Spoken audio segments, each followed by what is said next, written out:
안녕하십니까? 오늘은 만병의 원인이 되는 저체온에 대해서 알아보려고 합니다.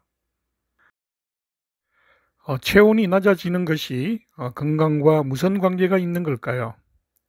체온이 낮아져서 생명력을 떨어뜨리는 일이 발생하면 우리 몸은 통증이나 열을 발생하거나 이상 증세를 나타내어서 몸에 관심을 가져달라고 호소하게 됩니다.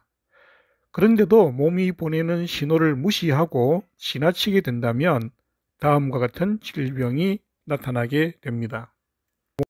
첫 번째 나타내는 증상으로 수족냉증이 있는데요. 가장 두드러지는 것이 수족냉증입니다. 손발이 심하게 차가워져서 때로는 통증까지 느끼게 됩니다. 우리나라 사람 중에는 수족냉증 환자가 유독 많습니다. 그 대부분이 여성입니다.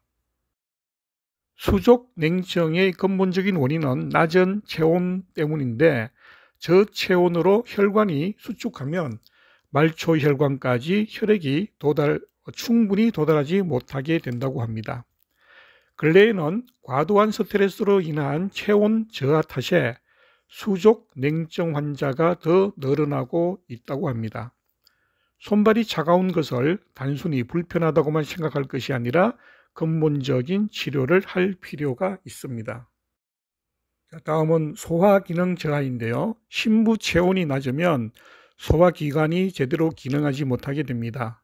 그래서 음식물의 소화가 더디 이루어져서 항상 속이 더부룩함을 느끼게 되는데, 특히 현대인의 소화기관은 지나치게 많이 먹는 습관과 밤늦은 시간에 음식을 먹는 습관, 그리고 고열량, 고지방 음식을 많이 먹는 습관 때문에 많이 지쳐있는 상태입니다.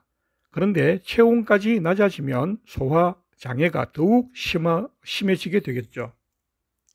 소화기관은 외부로부터 들어온 음식을 우리 몸에 필요한 에너지원으로 바꿔주는 중요한 기관입니다. 따라서 우리 몸 각 기관이 왕성하게 활동하여 생명력을 유지해 가려면 소화기관이 튼튼해야 하므로 단순히 소화불량이라 해서 만만히 볼 게 아닙니다. 다음은 각종 통증인데요. 통증은 기혈의 흐름이 막혔음을 알리는 몸의 신호입니다. 몸에 냉기가 들어와 혈관이 수축하면 혈액순환이 나빠지고 기혈의 순환 장애가 생기면서 통증이 발생하게 됩니다. 혈액순환에 장애가 일어나 말단 부위까지 혈액이 도달하지 않게 된다면 그 부위가 점차 냉해지고 심할 경우에 관절 부위로 진행되어서 통증을 유발하게 되는 것입니다.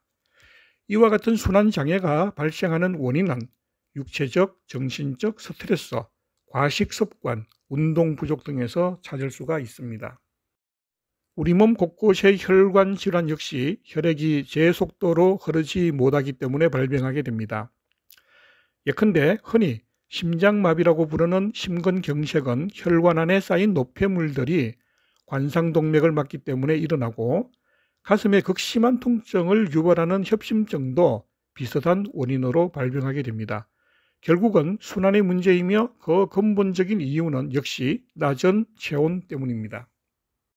오늘은 저체온 첫 번째 시간으로 체온이 낮아지는 것이 건강과 어떤 관계가 있는 걸까라고 하는 제목으로 말씀을 드렸습니다. 감사합니다.